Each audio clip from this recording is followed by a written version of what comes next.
So welcome to this second CCQI EDI webinar, which will be on demographic information.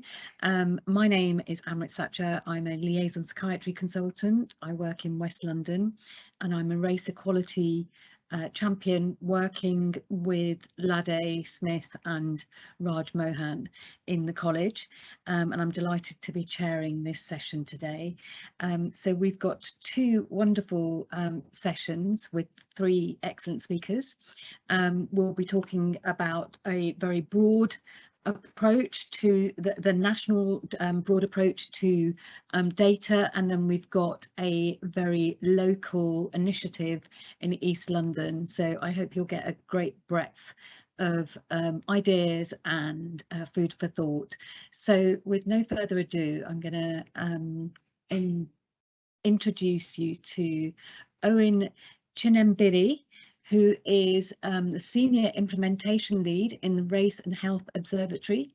He joined the NHS in 2004 as a mental health OT, and prior to that he was an OT in his native Zimbabwe and Botswana. He's worked in various management and leadership roles in transformation and performance and informatic teams, and he sits on the research advisory group for various organisations, including Barnardo's. He's passionate about using data to reduce inequality, improve patient care and staff experiences, and he's also a keen runner. So his topic today is ethnicity coding, the current state and how we can improve it. Over to you, Owen. Thank you. Thank you very much. Right, next slide, please. So I think when we're talking about tackling inequalities and specifically ethnic inequalities, the one thing I've realized that good quality ethnicity coding has to be the starting point. So when the Race and Health Observatory opened its doors, one of the first pieces of work we commissioned was looking at the quality of ethnicity coding in English health data sets. Unfortunately, it didn't cover mental health specifically, but it looked at all the other healthcare data sets. CQC have done a different piece of work where they've looked at the quality of ethnicity coding, and the findings are about the same. Next slide, please. Okay. So this is what the research found. So we know that 87% of the 17 million inpatient spells that were looked at had a valid ethnicity code that was recorded. And I think it's important to specify what does a valid ethnic code represent. So according to the NHS Data Dictionary, the NHS should be using the 2001 census ethnicity codes. We know that's not happening every time. So what the research was doing was pretty much checking whether each record had the ethnicity recorded in line with the 2001 census ethnicity code. So what we found is 8.5% of inpatients recorded and not stated, which means that we didn't know, or a code, the ethnicity code that was used was not the right one. We know that 8.8% had an other ethnic group ethnicity coded, and this has been improving. So this has been increasing year on year.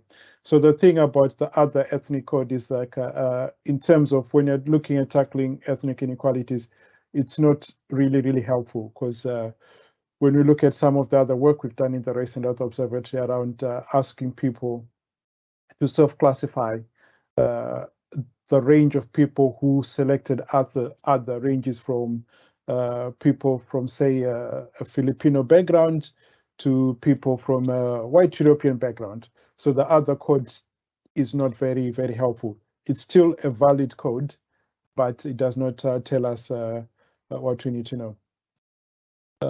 Next slide, please.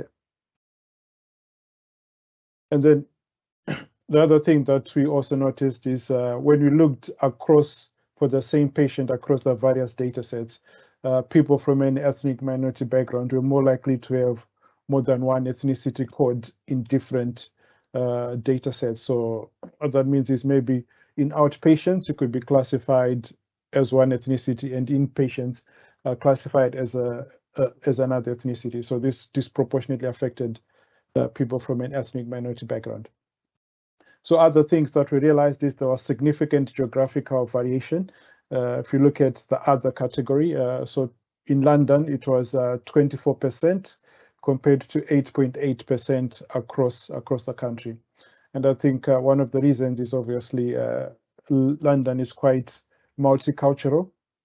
And when people of different ethnicities start to come together and have families, at times none of the ethnicity codes that are presented, especially if we're using the 2001 classification, would be appropriate. I always use the example of my best man, so he's Zimbabwean like me, and his wife is Romanian. And their son is always conflicted that there's no ethnicity codes that recognizes the fact that he's British born and he still wants to celebrate his Africanness and his Europeanness, and there's no ethnicity code that allows him to do that. So he regularly chooses the other code. And as previously stated, that other code is not really helpful in terms of when you're trying to do analysis from an ethnic inequalities perspective. We also found that the data for independent healthcare providers was actually worse than that for NHS providers.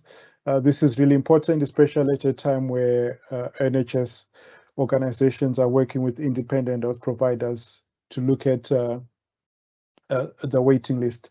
So for us, we'll be wanting to know that is there any ethnic or race inequalities that are existing in who's being referred to these independent healthcare providers. Then we also saw that there's a new data set called the community service data set. It only had 61% of records that had a valid ethnicity code. And then the other thing that we also found out is that the quality of ethnicity code varied by age. So if you look at people of working age, they're almost twice as likely to have an ethnicity code of not stated compared to people aged over 80 or children aged under 5. We think this is because of older people and younger people tend to have more interaction with health services, so there are probably more opportunities to have the ethnicity recorded. Next slide, please. So why is it important to have good ethnic category recording? So we know that it's key in tackling health inequalities. I'll give an example later. And we also know that COVID did highlight some of the inequalities in outcomes specifically for ethnic minority communities. And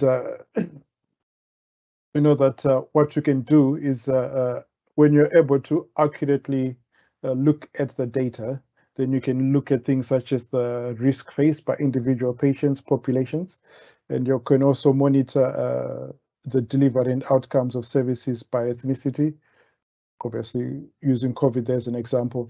And we know that there's a lot of work that's being done on long COVID. So once again, we'll be keen to see if there's any inequalities in terms of access, experiences, and outcomes with those clinics. And in some cases, it might help you to prioritize and proactively target your services at those people who are at greatest risk of adverse outcomes. Next slide, please. So I thought I'd just put this here to show when you've got good ethnicity coding, you can actually do some quite really good analysis, which will give you, which will sort of highlight to you where the most biggest challenges are.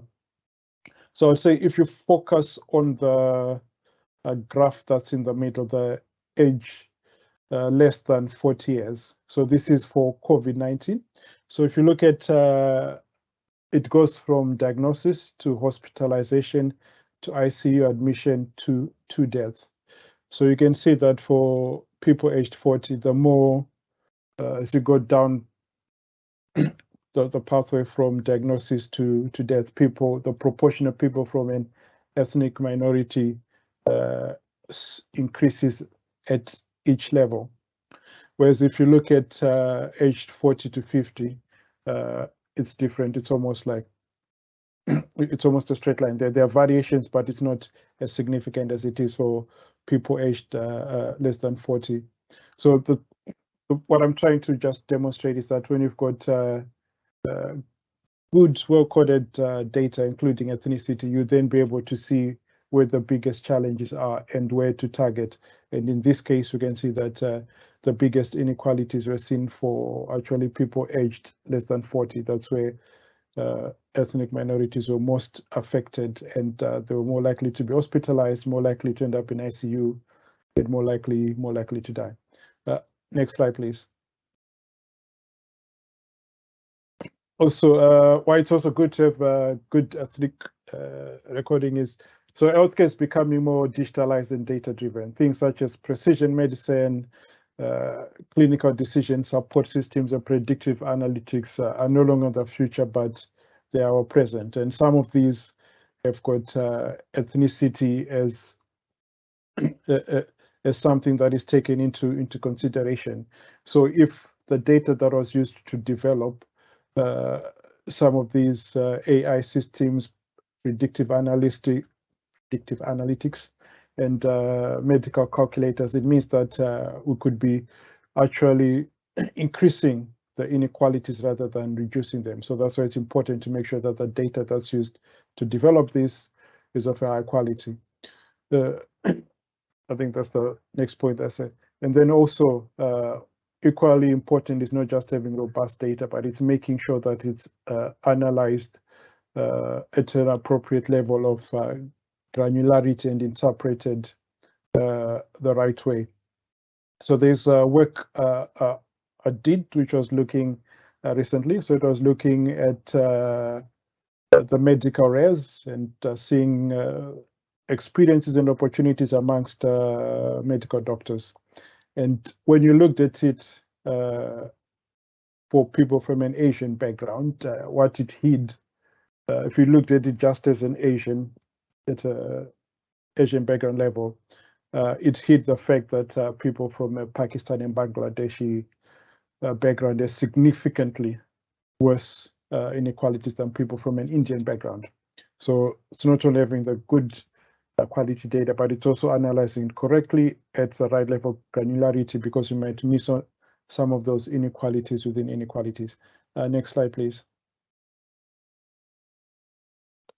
Right, so what can we do to improve the quality of ethnicity coding? So hopefully the idea is to try and get the ethnicity documentation right at the first contact. So in an organization, if you know how patients get referred to you, if it's through A&E, referral from a GP, or if people self-refer, if you could put in place systems and make sure that that first contact, the ethnicity is recorded accurately.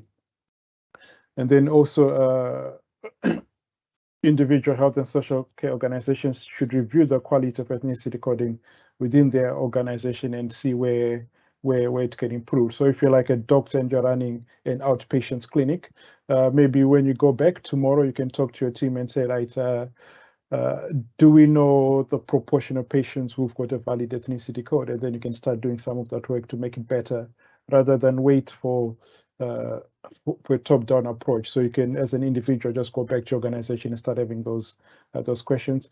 And also leaders, commissioners, and regulators should take note of where poor quality ethnicity coding exists and work with relevant organizations to address this. So on a positive note, one of the metrics that's going to be used to monitor ICS performance is going to be looking at the quality of data, and one of the things there is going to be the quality of ethnicity coding. So we know that further work needs to be done to understand the barriers for patients and staff in collecting high quality ethnicity data. And also something we'd recommend if you wanted to improve the quality of ethnicity coding is to come up with metrics which you monitor on a regular basis to see whether things are getting better, about the same, or getting worse. Next slide, please. Yeah. So when it comes to metrics, always say you should make sure that the metrics are relevant to your audience. In this is an example. This is from the Carter report in 2015, where they said the differences between, so they use the example of average length of stay. So many organizations, everyone will be told we need to reduce length of stay. But in the outstanding organizations, everyone will be told something that they have an impact on. So in this example, I've got the staff nurse is told they need to carry out their care plan more quickly.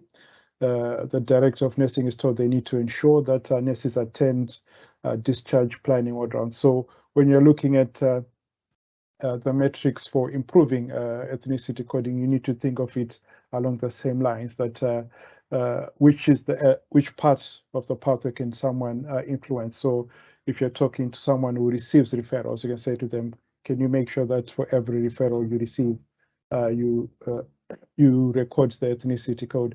And then if you're talking to someone who sees patients, be it a doctor, a therapist, you can say to them, when you see a patient, can you just check the ethnicity code? So you have to come up with metrics and actions that people can actually influence on.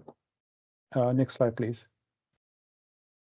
Okay, so the next part of my talk, I'm going to talk about the power of language. So this is just around the often hot topic of language used when we're discussing ethnicity and health inequalities. Next slide, please.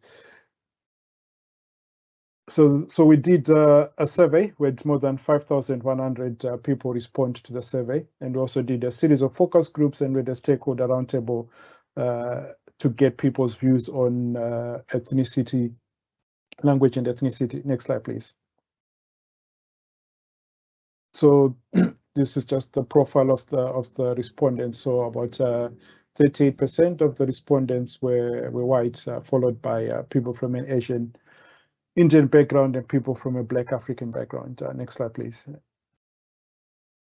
So what were the key findings? So we asked people how comfortable they were with the use of collective terms. So when we talk about collective terms, it's things such as BME, BAME, and like that. And what you can see is if you look at right at the bottom, people from a Black background, Black African, Black Caribbean, and Black other, were most likely to be uncomfortable with any collective terms. And I think one of the reasons is because when we use a binary classification of whites and ethnic minorities, or white and BME, it hides some of the significant inequalities that exist between people of different backgrounds here. Next slide, please.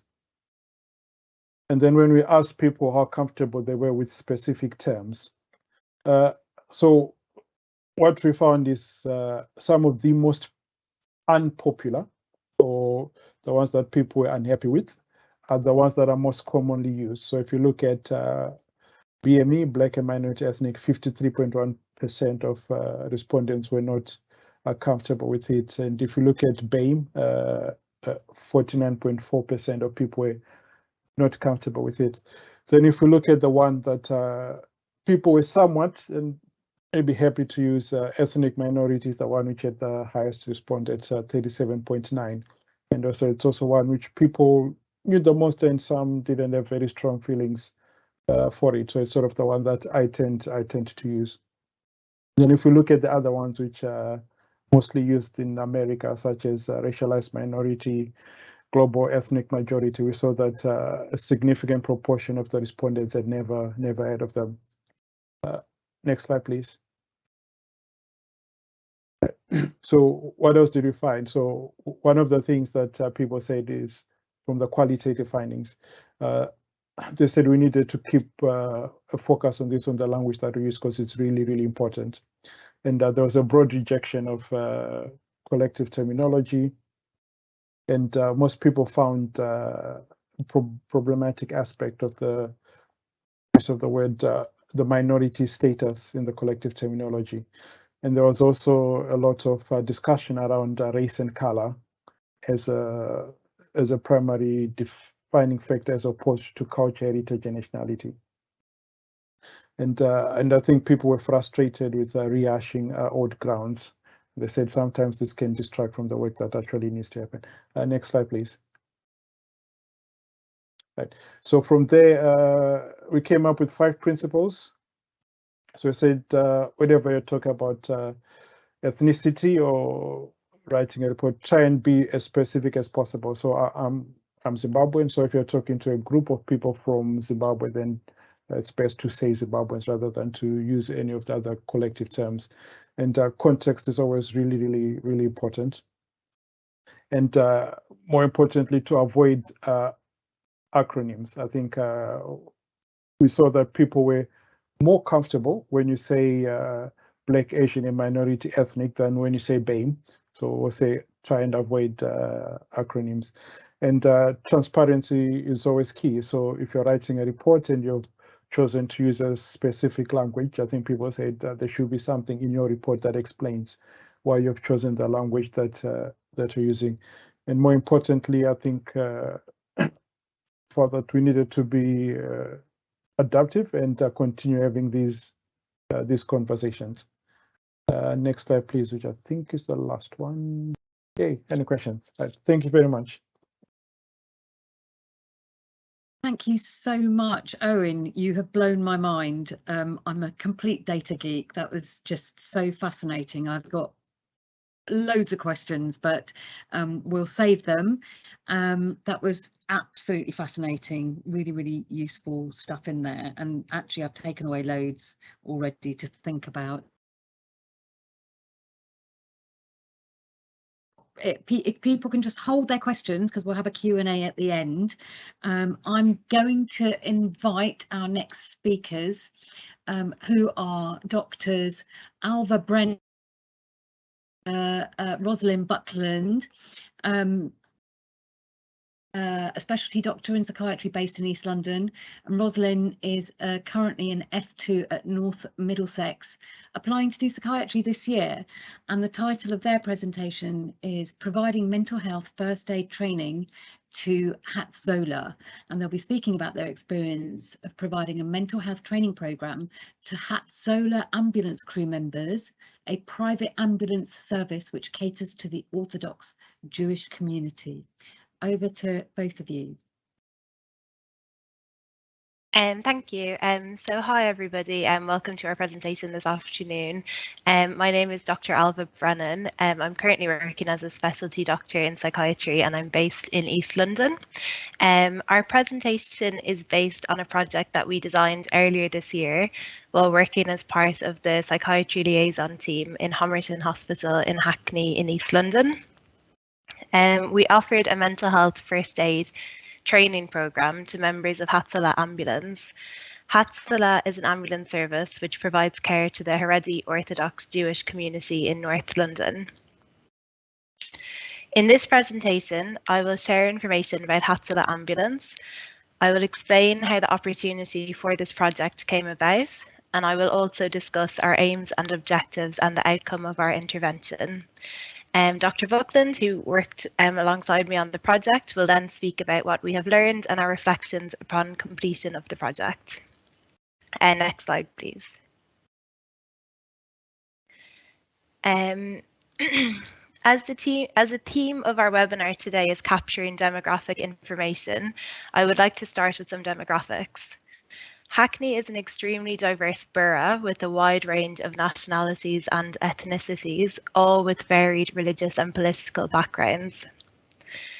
As a graduate of an Irish medical school, it has been a pleasure and a privilege to be a psychiatrist in the culturally rich environment of Hackney, and I have always been fascinated by the interplay between mental health and cultural background.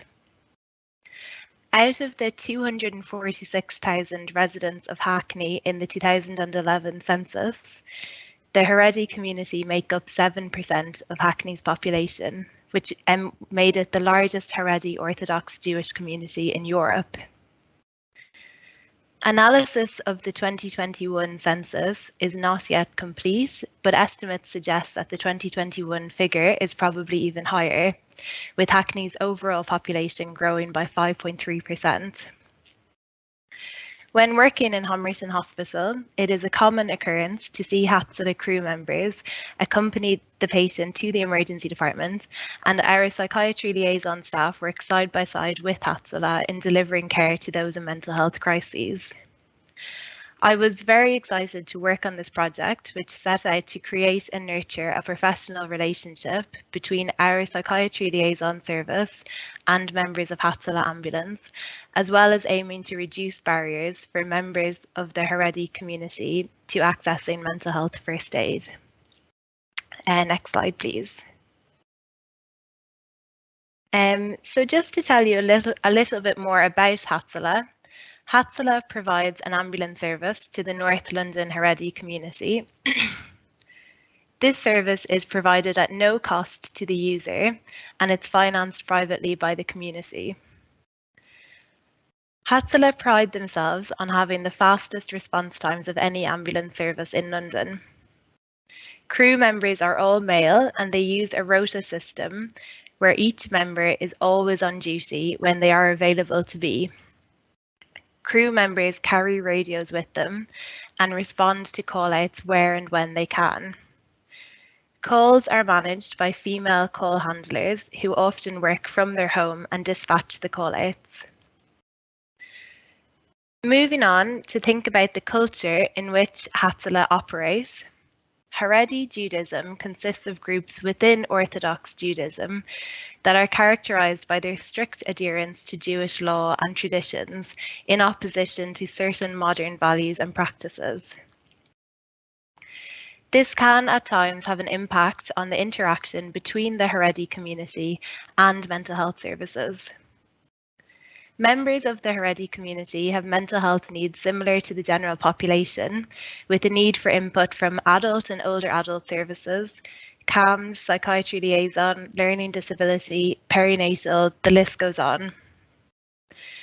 This raises some issues for doctors working with Haredi patients, as well as raising issues for Hatzala ambulance crew and for Haredi community members themselves. Some examples of this is the fact that mental health is deeply stigmatized within the community to the point where Hatzala use a code word for those with mental illness. They use the code word EDP, which stands for emotionally distressed person. This is to maintain privacy when using radios that may be within earshot of non-Hatzala crew members.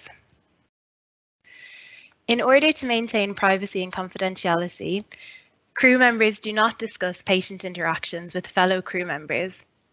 They do not have a system to debrief as a team when called out to challenging mental health crises. It is also important to bear in mind that the Haredi community is extremely tight-knit, and members may find themselves going to great lengths to conceal mental health difficulties. Next slide, please. Our psychiatry liaison consultant, Dr. Hugh Grant-Peterkin, who's joined the webinar today as well, so welcome, Dr. Grant-Peterkin. So he had contacts within Hatzala from regularly receiving handovers from their crew in the emergency department.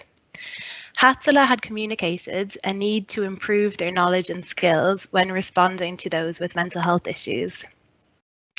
So we put together a team consulting of Dr. Grant-Peterkin, our consultant, our SPR at the time, Dr. Jack Hubbett, our brilliant CAMS nurse, Ruth Woolhouse, as well as Dr. Buckland and I, and we set out to see how we could create a mutual learning experience with Hatzala. I started this project with very little knowledge of Hatzala. Our team were curious to know what the perception of mental illness was among crew members, and we were interested to know how confident crew members felt when dealing with these often complex cases. We scheduled an initial meeting with Hatzala at their HQ in North Hackney in August 2021 to gain an understanding of their service and to identify learning objectives. The Hatzala crew were extremely friendly and we immediately felt welcomed. We were interested to know what training was already offered to crew members to enhance understanding of mental illness and prepare them for their role as a first responder. We used questionnaires to ascertain their level of knowledge on managing mental health patients. We thought it was important to find out how Hatzala staff manage their own well-being while doing such an emotionally demanding job, and whether the crew have opportunities to reflect and share experiences with colleagues. We found that knowledge and confidence varied greatly from some of the more seasoned crew members to those who had recently joined the service and may not have attended any mental health call-outs at all. We learned that some crew members do not attend EDP call-outs at all. We identified some core topics which we focused our teaching materials on, as we felt that covering these topics would bring the most benefit. We designed interactive teaching sessions using we designed interactive teaching sessions which were based on providing mental health first aid. We used case studies to explore ways to manage common scenarios, for example, managing psychosis, mania, self-harm, and anxiety. We also used case studies to give examples of how to apply the legal framework around emergency mental health. We ensured coverage of working with both adults and children with mental health difficulties. And we delivered these teaching sessions in person over 4 consecutive weekly meetings, with the sessions being recorded to serve as an educational resource. Next slide, please.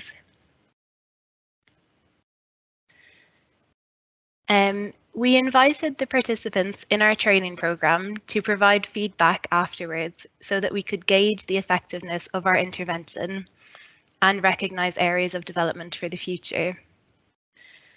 As you can see from the graphs, our training programme was well received and did make a difference to confidence levels and knowledge. Can I have the next slide, please? So this slide just has a selection of quotes that I took from the free text box in the post-training survey. My favourite quote is the last quote on the screen, and it reads, "It could not have been better having doctors and nurses from the hospital teaching us what they know best. I've gained lots of knowledge and confidence attending these calls. The training environment was also great." So next slide, please. I'll now hand over to Dr. Buckland to cover the next part of our presentation. Thanks for listening.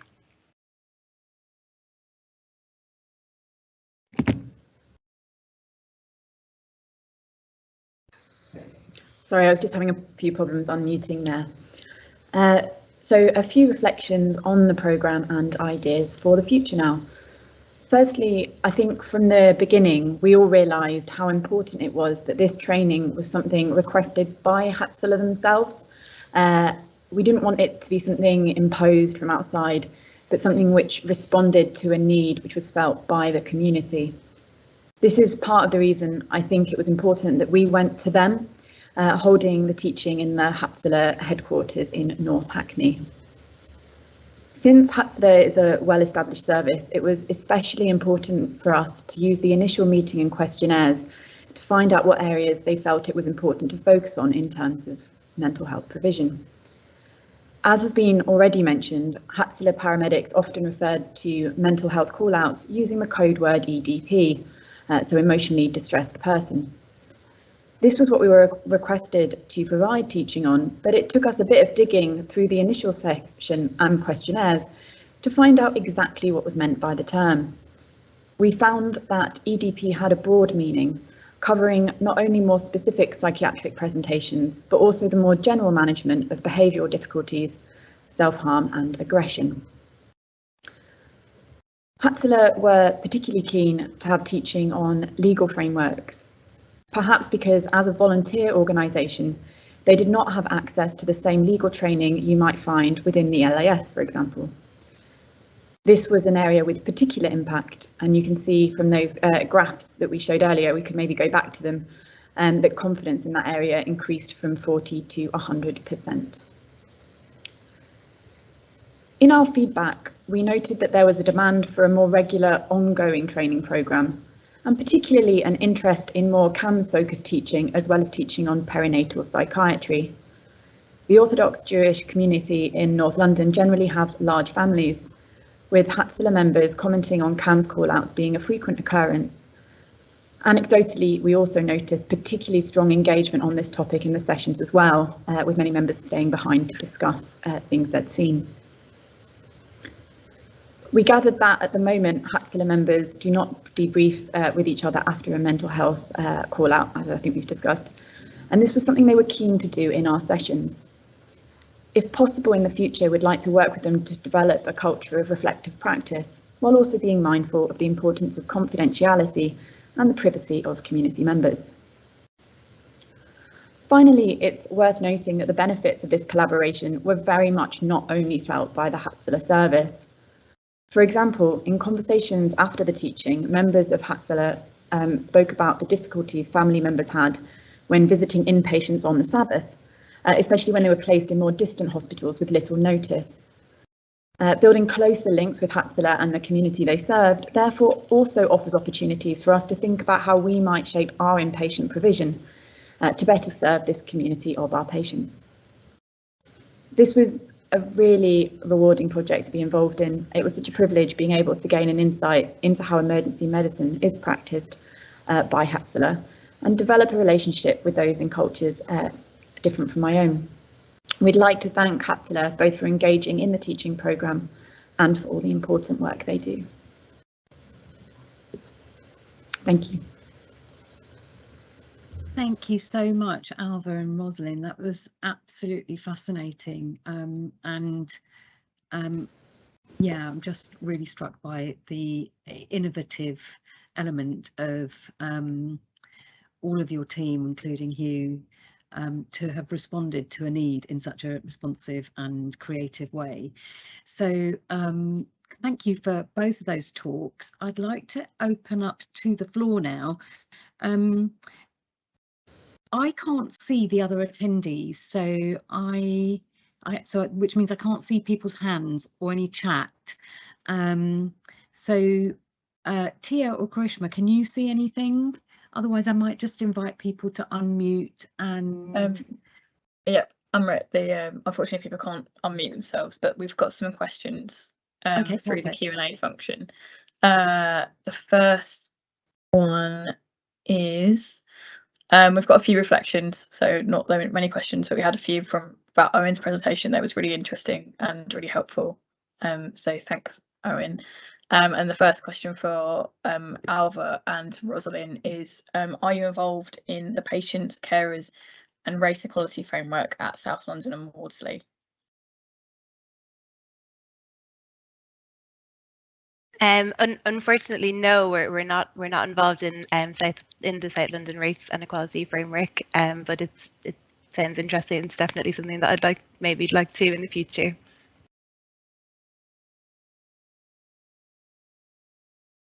I can see that Farah Anwar would like to ask a question or make a reflection. Could we unmute Farah? We unfortunately can't unmute any attendees, but I if see. you'd like to put a question in, that would be fine. Okay. So while that's happening, I can't see any others, but I would like to ask a couple of questions. So to Owen, one of the things that we're struck by in our liaison psychiatry service in London, it was interested that you invited us to think about what we do, and we have just had to do that. What happens when we get a referral to liaison psychiatry is we'll take the reason for referral. It's often very rushed, and we're taking multiple referrals from A&E and various other places. And then sometimes we have to open up a new record for a patient who's not been known. And I can hold my hand up to, I haven't collected the ethnicity data in the referral, and therefore I put not stated in order to be able to get through my admin process so I can go and see the patient. We're thinking of ways of how we can improve that, but do you have any thoughts about what people could do locally to improve the quality of the data? Yeah, so I think as I sort of alluded to in my presentation, I think the first thing is to get everyone to understand that this is all our responsibility. So everyone has got a part to play, and to get people to understand why it's important.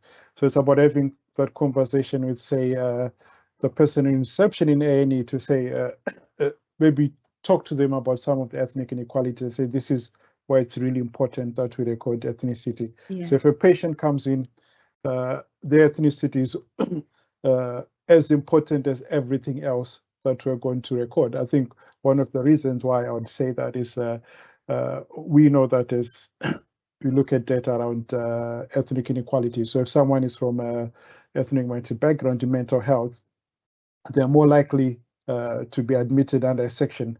They're more likely to get a diagnosis full stop. They're more likely to get schizophrenia or bipolar disorder, disproportionately more likely.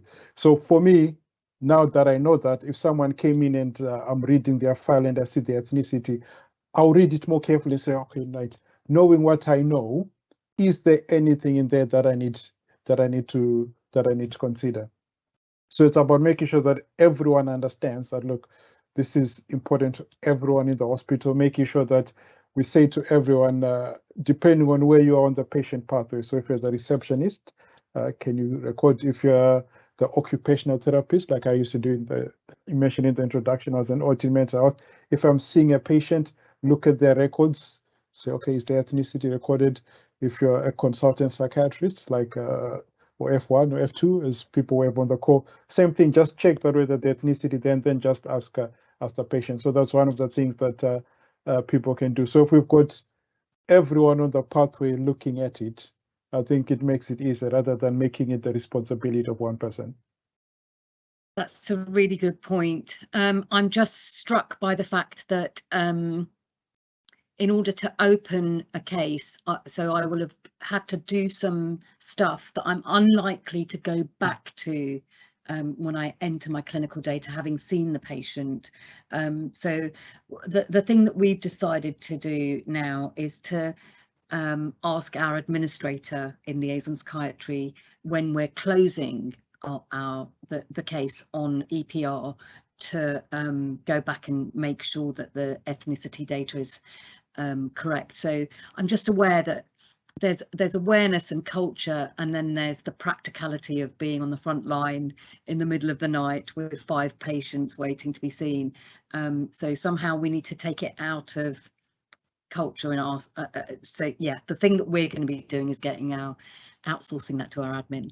Yeah, and also, can I just have a follow-up? So the other thing that I mentioned in the presentation is where the world is heading. Yeah. So we're developing AI decision-making algorithms, and all of those are going to be based on the data now.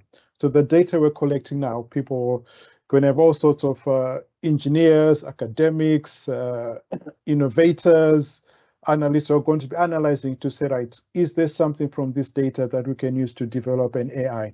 So it could be something like when someone presents in A&E and they report their symptoms, the system will do something and say, okay, maybe if you're a doctor or someone, do this or do that. So if that data that's going to be used to develop those decision-making AI algorithms is not very good, it means that we can end up with further inequalities to actually be providing even more care. The one thing that struck me is the example I was used when I went to see the optician. So she was saying, look, depending on the ethnicity, the test that they do, the question they ask us are slightly different, because they are aware that people from certain backgrounds are more disposed to these things. So you need to ask a little bit more questions. So that's where we're heading. So even though in the moment when someone reports at A&E at 3 o'clock in the middle of the night, they're quite distressed, they're psychotic, or they're having a manic episode, it might seem like maybe the ethnicity is not the most important thing. But a year later, that data could then be used to develop some sort of AI algorithm. And if the ethnicity is missing, the impact can be felt then. 100%. Thank you so much. So we have a question in the chat. What have you, and I haven't figured out who this is to, what have you learnt about the ethnic breakdown of those accessing early intervention, ongoing support versus crisis and PICU services? Could more be done to target awareness of available services to BME communities, or I should say ethnic minority communities before acuity increases. And I guess that's to Owen, but Rosalind and Alva, you're welcome to also pitch in. So what I can say is, so at the moment we've got 3 pieces of research that are going on in the Resident Observatory on Mental Health. So one is looking at trauma-informed care. The other one is looking at IAPT services. The third one is just slimming. But what I do know is when we look at some work that's been done at not specifically in mental services, but in, say, cardiology, we know that people of different ethnicity and different deprivation tend to have different ways they engage with services. So like if you live in an affluent area, you're more likely to be referred for treatment for cardiac disease. If you live in a deprived area, you're more likely to be diagnosed, but less likely to be referred on for treatment. And if you live in an affluent area, you're more likely to be diagnosed using some of the most up-to-date equipment, and you're more likely to receive some of the most up-to-date treatment. So there's a piece of work we're going to be doing looking at it from an ethnicity perspective. And I suspect you'll probably see similar patterns in mental health. There's some work we did for a trust which hasn't been published. I'm not sure it's going to be published yet, but one of the things we did was just to like compare. So like what proportion of patients, say, are Black? What proportion of your Black patients end up being referred to occupational therapy, which is something I have a personal interest in. Did I mention I'm an OT? So I mentioned it quite a lot of times. And what we saw is that in that service, for that hospital, there were very few Black people being referred to the OT service. And because the OTs themselves, no one would have ever sat down and sit and count how many Black people have I seen today. You just get there, you just deliver your work and you go home. And it's when you start looking at the data that way, then you start seeing that, okay, look, there's something happening here. Even though our patients are accessing our services, how they engage with those services is different. We haven't done some specific work that's been published at a national level, but some work I've been involved in privately has shown that there are differences in how people access services, in the rates of diagnosis, in the type of therapies they're referred to.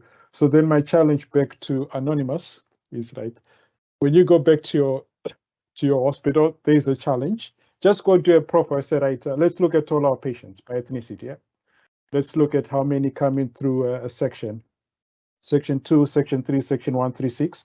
I think you see big differences in Section 136, where the police get involved, story for another day. Then look at the rates of diagnosis that from our patient codes, what's the likelihood of someone who's Black African compared to someone who's white British or being diagnosed as schizophrenic, someone being given a transient acute psychotic episode, and then look at who's referred for therapy, who's referred for IAPT. So this is my challenge to everyone listening, especially Anonymous. Thank you. Yeah, and thank you very much, Owen. And I can say I've seen some great slides from Lade Smith where you can see that there's many more Black men in the more restricted parts of our organisation, the high secure, low secure, PQ, and than there are in the community services. They're much more likely to have substance misuse as a one of the contributing factors. And then when you look at the percentage of Black patients being offered substance misuse services, it's absolutely tiny. So the data is there, and we know that they don't get referred to IAPT. And another factor is the fact that OTs and IAPT services are mainly staffed by white people as well. So there is a different lens. Really, really fascinating stuff. So for Alva and Rosalind, sorry, I wanted to ask you a really, really interesting piece of work that you did there, and really interesting learning that you took from it. And I'm wondering what else you've learned about working with a minority ethnic group that you could transfer into working with other ethnic minority groups about in other settings, say? So it's quite an unusual cohort to have in Hackney, but what could you take, or what could we take from your learning to transfer it to other areas or settings? So I guess I can start answering this one. So yeah, so there was a lot. I mean, it really was a mutual learning experience. You know, I think myself and the rest of our team learned as much from the Orthodox community, well, probably more than what they learned from us. And I think there was a couple of things. So I think, as Rosalind touched upon in her reflections, that it was really important that this kind of came from them. So they kind of expressed a need and a want to have this relationship with us and to receive some training from us. I think another thing that we found worked really well was that we went to their headquarters in North London, and we provided the training on site in their headquarters, which I think kind of made it more accessible for them to attend, and I think it maybe boosted attendance numbers as well. And I guess it was other things, including kind of being mindful of use of language and kind of like, for example, using their terminology, using the word EDP, and kind of learning from them and kind of reaching out to them in the language that they use and that they're comfortable with. So I guess there are kind of some learning points that can probably be transferred across when working with other minority communities. I'm not sure if Rosalind wanted to add anything else in there, but I think a big thing for me was that it very much went beyond the training program itself. So both in terms of setting up, those links were already there. We'd already worked side by side in A&E, so that they could then approach us. And then going forward, you know, often people would stay behind after the sessions and ask about service provision and changes we could make. And I think what was great about a session like this, it wasn't, as you know, as you said, it wasn't just training, it was, you know, making closer links that could then be used going forward. So they were very keen, for example, on avoiding inpatient admission, particularly because that had particular problems, you know, in terms of, as I said, the Sabbath, but also in terms of stigmatizing. And we're very keen instead on having, for example, crisis team home visits. So just kind of an awareness of how we would be providing our service going forward that sprung from these, and leaving a bit of space for those conversations within the training sessions as well. Thank you. So lots there about respecting and doing with rather than doing to, and meeting them where they are. Really fascinating. So suddenly the questions have started coming in. So there's a question here from Khalid. Interesting how the project offering mental health aid to Herzola, and it was them who initiated the intervention. How do we encourage ethnicity, religious-based community centres, organisations to improve mental health awareness in a culturally sensitive way, which avoids feeding the narrative some people hold that the state wants to dilute ethnic minority identities?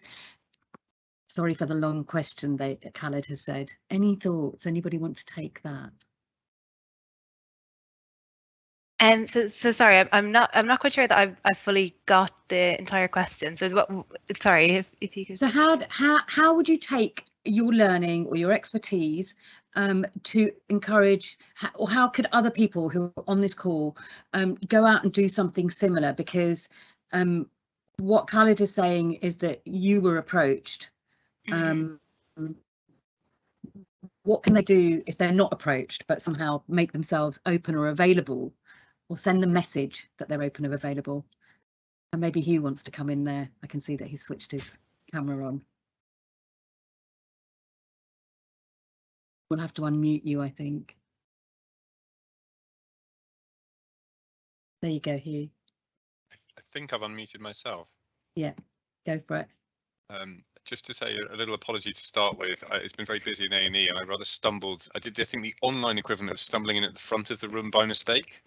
I was intending to kind of duck in at the back just to support my colleagues, and I'm sorry my camera was on. I didn't. You're very welcome. I missed what sounds like a superb talk, and so I will catch up on that. To answer that question as best I can, I think I mean, I had three quick thoughts. So I think Alva and Rose have been kind enough not to talk about the very start of the project, which is where myself and Sharon our team manager made a bit of a mistake in that we went in and just did some teaching because we were asked, and that wasn't quite the right way. So Alva and Rosa, myself and Sharon realised that didn't work very well. It's much more about building up the relationship first, understanding their needs, and really seeing it as what can we learn from them as well, and it being a partnership. So we went in going, hello, we're the NHS, here's some teaching. It didn't really land that well. It didn't go badly, but it wasn't great. To answer Callum's question, I'm not sure if I quite answer it. I think it's about humility.